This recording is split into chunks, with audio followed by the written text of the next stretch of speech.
비대면 진료 앱을 통해 허가받지 않은 불법 복제약이 유통되고 있는 사실이 YTN 취재 결과 확인됐습니다. 국내에서 확인된 첫 사례인데 비대면 진료 체계에 사각지대가 있는 것 아니냐는 우려의 목소리가 나옵니다. 김철희 기자가 단독 보도합니다. 월경전 증후군을 앓고 있는 30대 여성 A씨는 지난해 12월 병원에 갈 시간이 없어 비대면 원격 진료 앱에 접속했습니다. 의사와 전화 상담 뒤 평소 먹던 경구 피임약을 처방받았는데 약국이 메신저로 연락해와 당장 재고가 없으니 대신 같은 성분으로 된 약을 지어주겠다고 해 별다른 고민 없이 동의했습니다. 그런데 A씨가 배달 기사에게 전달받은 약은 겉면에 적힌 이름이 약국의 설명과 달랐습니다. 인터넷을 검색해보니 국내에선 유통 허가를 받지 못한 불법 복제약이었습니다. 약 봉투에는 약사나 약국 이름도 없었고 원격 진료 앱에서도 약국 명단이 공개되지 않아 누가 어디서 이 약을 보낸 것인지조차 전혀 알 수 없었습니다. 사업청 소재지, 상호 이런 것들이 다 있어야 되는데 아무것도 안 써 있는 거예요.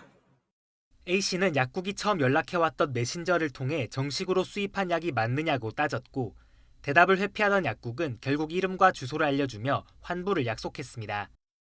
바로 약 선생님한테 물어보거나 할 수 있었을 텐데 이제 비대면이다 보니까 계속 소통을 할 때 카톡으로 소통을 해야 되고 제가 정확하게 궁금한 걸 물어봐도 그분이 계속 피하는.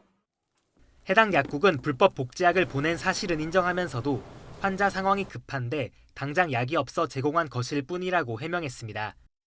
본인이 급한데 지금 유통이 안 돼, 그 약 자체가. 대면으로 오시는 분들께도 요 약제로 안내를 하고 계신가요? 본 적 없어요. 연락이 못해요. 약사법은 불법 복제약을 판매한 경우 5년 이하의 징역 또는 5천만 원 이하의 벌금형에 처하도록 하고 있습니다.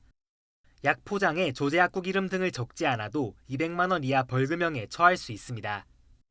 비대면 진료 앱 업체 측은 책임이 없다는 입장입니다. 불법 처방 자체가 이루어질 수 없는 구조입니다. 그리고 제휴 약국의 처방전 관리와 이후 피드백, 고객의 피드백 등으로 데일리 모니터링 및 실시간 대응이 이루어지고 있는 상황입니다.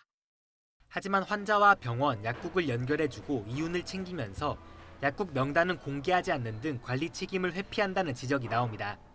심지어 약도 막 배달로 막 하고 어느 약국에서 어떻게 조제했는지 모르고 나중에 보면 이 약이 다르게 나가 있더라도 확인할 길이 없는 경우도 있을 수가 있기 때문에 원격 진료 과정에서 잘못된 약물 유통이나 의약품 오남용 등의 문제를 막기 위해 명확한 실태 조사와 함께 관리 감독 강화가 필요하다는 지적이 나오는 이유입니다.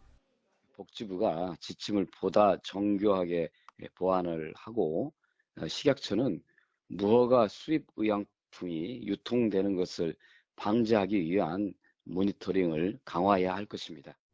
재작년 코로나19 확산으로 원격 진료가 한시적으로 호영된 후 비대면 진료는 370만여 건 정도 이뤄졌지만 정부가 파악한 불법 복제약 유통 사례는 없었습니다. YTN 김철입니다.